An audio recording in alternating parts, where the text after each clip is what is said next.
Okay, so in this video, I'm going to show you how to draw Lewis structures. Just want to make a couple of things clear before we do this. First of all, we're only drawing Lewis structures for covalent compounds here. So covalent compounds actually are molecules. They're not these big network structures like ionic compounds. So it makes more sense to draw Lewis structures for them. Second, why we would even want to draw these Lewis structures. So once we get them drawn, we can see more what the molecule looks like. And if we know what the molecule looks like what its shape is, we can figure out how it's going to react with other molecules, if it's going to dissolve in other substances. We can figure out a lot of things about the way it's going to act because the structure of a molecule determines its function. Okay, so to teach you how to do this, I'm going to be drawing the Lewis structure for CO2. So our first step always, every time, for drawing a Lewis structure is going to be to count the valence electrons. So just a quick review, if you've forgotten, you can figure that out on the periodic table. So it's the column the element is in, right? So it's 1, 2, 3, 4, 5, 6, 7, 8 is the number of valence electrons, except for helium is 2. So we've got carbon, which is in the 4th column, so it will have 4, and oxygen, which is in the 6th column, so it will have 6. I've got 1 carbon and 2 oxygens, so I'm going to need to add oxygen twice. So 4 plus 6 is going to give me 16. So that's the number of valence electrons. Now, if your compound has a charge, which mine does not, but if it does, you need to add or subtract electrons for that. And we'll do an example of that later, so you know what I mean by that. Okay, the next step is to draw a skeleton structure. So it's going to be better if you do this with pencil, and you'll see why in a second. So the first element is usually in the center. So that's carbon. So we're going to start with carbon in the middle. And then I'm going to draw lines, which are bonds, to connect all of my atoms. So there's 1 oxygen, and there's another. Now what you have to understand about these lines is that they represent bonds, and each bond is 2 electrons. So there's 2 electrons there, and 2 electrons there. So that's carbon and oxygen sharing 2 electrons. All right. Now these structures have to show all of the valence electrons. So I have shown so far 4 of the 16 total valence electrons, but I need to put the rest of them on. And there's a specific way to do this. You don't just put them on randomly. You're going to put the remaining electrons, the ones that are not in these bonds, on the outer atoms, so that's the oxygens, until they have an octet. And that means until they have 8 valence electrons. Now for hydrogen, we're going to put them on until they have a duet, which is like 2. Because hydrogen can't have 8. All of the other atoms, though, they need to have 8 valence electrons. So I'm going to redraw this right here. So what I like to do is I just count how many I have so far. So that's 1, 2, 3, 4. And then I keep going up to the number of valence electrons. So in this case, up to 16. So 1, 2, 3, 4, and then I'm going to put them on the outer atoms. 5, 6, 7, 8, 9, 10, 11, 12, 13, 14, 15, 16. Now you notice I put them in these little groups of 2. Those are called lone pairs, those sets of 2 electrons. And that's just the way atoms are drawn. So you can put 2 electrons on the top or on the bottom or on each side. That's just how we do it.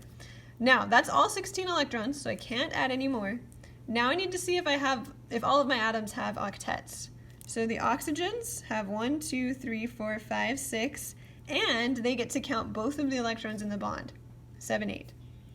So this oxygen has an octet. This one also has 1, 2, 3, 4, 5, 6, 7, 8. So those oxygens are good. The carbon needs an octet too, but it only has 1, 2, 3, 4. So what's going to happen is it's going to share some of these other electrons from oxygen.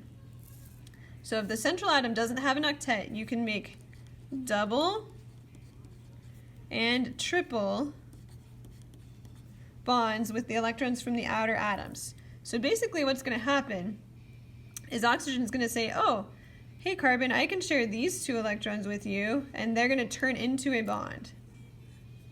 And these 2 electrons will do the same thing.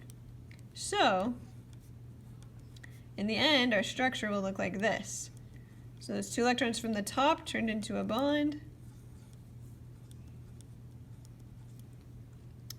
Okay.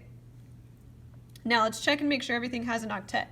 So carbon has 1, 2, 3, 4, 5, 6, 7, 8. It's good.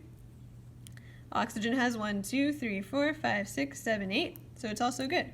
This oxygen is also good. You should always check to make sure they have an octet. That's kind of the goal here, is to get all of the elements to have an octet. Now, if you are doing a polyatomic ion, which we're not, you need to put brackets around it. And again, I'll show you an example of that down here. So we're going to do 2 more here. We're going to do PCl3. So phosphorus is right here. It's in the 5th column, so it's going to have 5 valence electrons. And then chlorine is in the 7th column, so it's going to have 7. And there's 3 chlorines. So I need to add 7 3 times. So that's going to be 26 valence electrons. So let's draw my skeleton structure here. There's phosphorus and 3 chlorines around it. Remember, I know phosphorus is in the middle because it's written first. So far I've used 1, 2, 3, 4, 5, 6 electrons. I'm going to put the rest of them around. Remember to always put them around the outer atoms first. Don't put them on the center atom. That'll mess it up if you do that.